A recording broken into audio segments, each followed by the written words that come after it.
Now, before we get going here, here's a bit of a warning. The opening scene looks like my fingers are close to the blade. I was taking this through telephoto lens, and all the distances are compressed together here.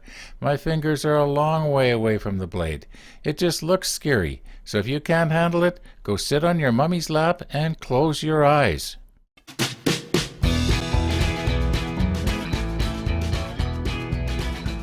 You're gonna see here that I've got a piece of scrap plywood underneath the wheel, and as the bandsaw blade passes down, the idea is that it's not going to catch on the bottom layer of the wheel and tear it out.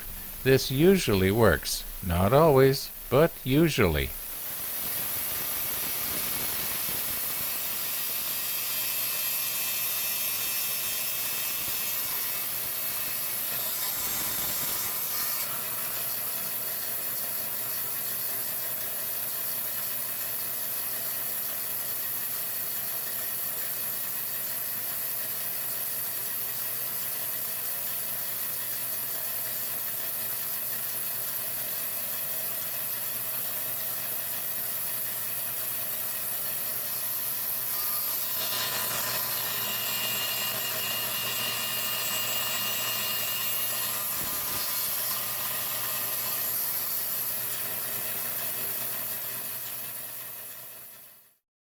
You're gonna have to just take my word for it here. I sanded down those little glued-in inserts flush with the edge of the wheel with the disc sander here. Yep, I got my record button mixed up again. The camera wasn't recording and I thought it was. When I went to shut it off, I started it. Well, at least you got to see something. We're off to a great start.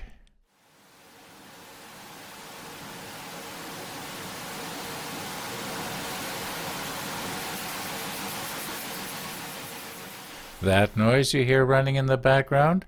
Well, that's my homemade room air cleaner going. I didn't know how much sawdust I was putting in the air here. No use breathing it in if you don't have to.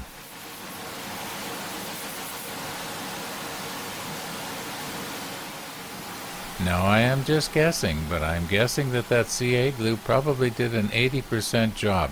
In other words, maybe there's only about 20% gaps where there shouldn't be any. I don't think anything's going to come flying out of there when I resaw this wheel. Everything is readjusted here. I've got the height of my blade set the same for this cut that I'm going to make right here as for all the other cuts. And I've checked to make sure that nothing is binding when I go all the way across the blade. In other words, when I set it to one that is already cut, there is nothing's going wrong. In other words, it's going right across the blade, through the slot, through the center of the slot. So that means that when I move it to this one right here, it should be just right. As long as I don't let it slip. Well, that's what this is for, actually.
Normally I would be editing out things like standing up, turning off the air cleaner, stopping the camera, but I thought you might like to see it.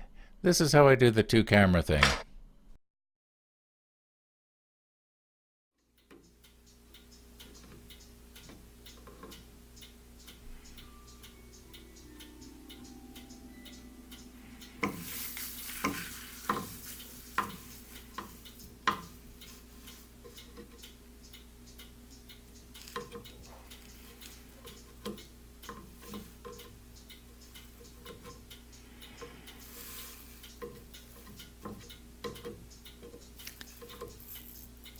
Well, it's probably well within a 32nd of an inch anyway.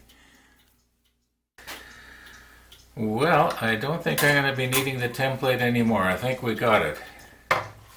So this can come off. I don't need to worry about saving it. It has served its purpose.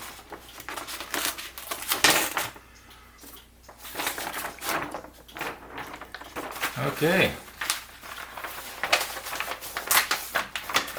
Now as far as my sled goes, I'm going to leave it set up like this. I don't think I can use it exactly the way it is for the large wheel, you know, the dial wheel, if I ever get that far, that is.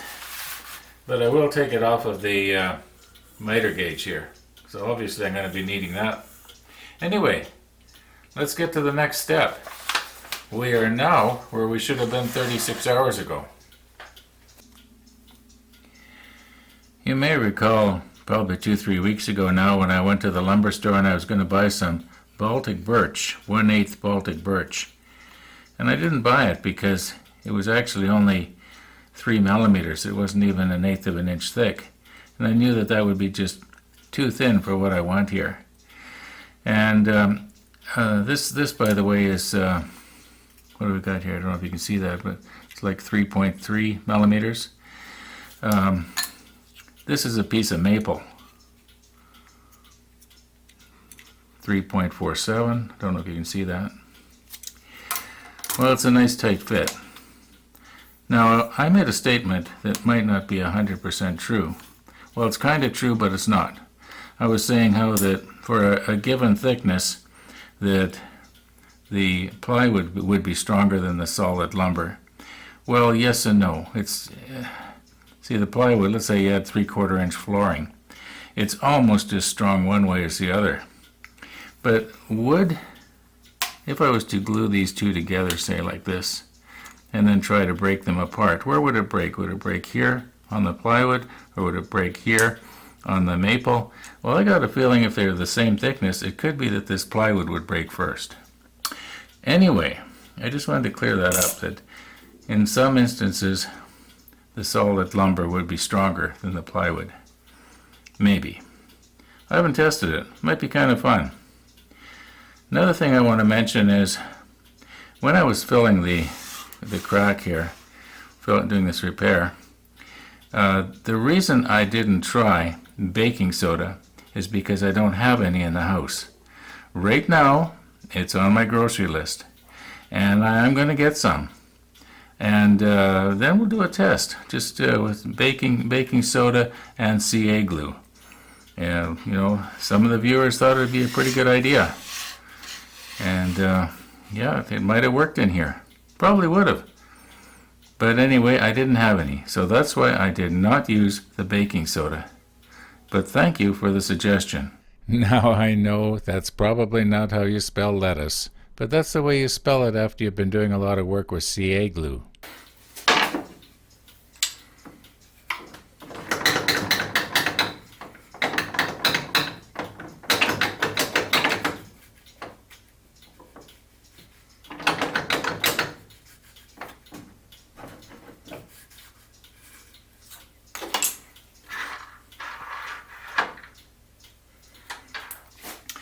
Okay, I'm going to make a custom-made push stick to push the pieces through here.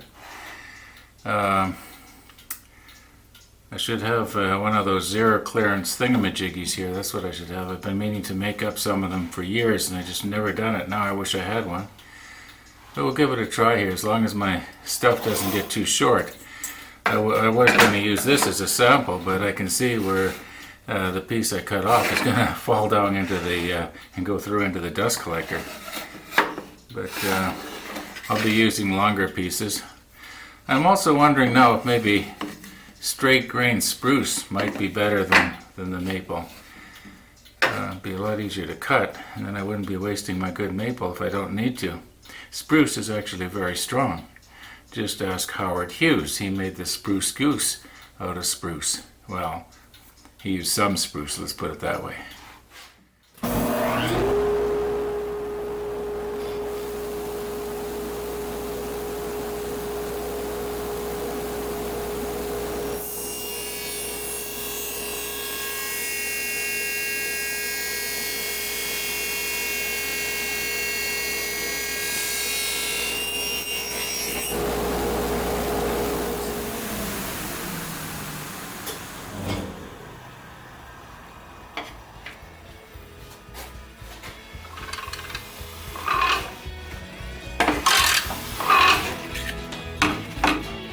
Think that'll be okay?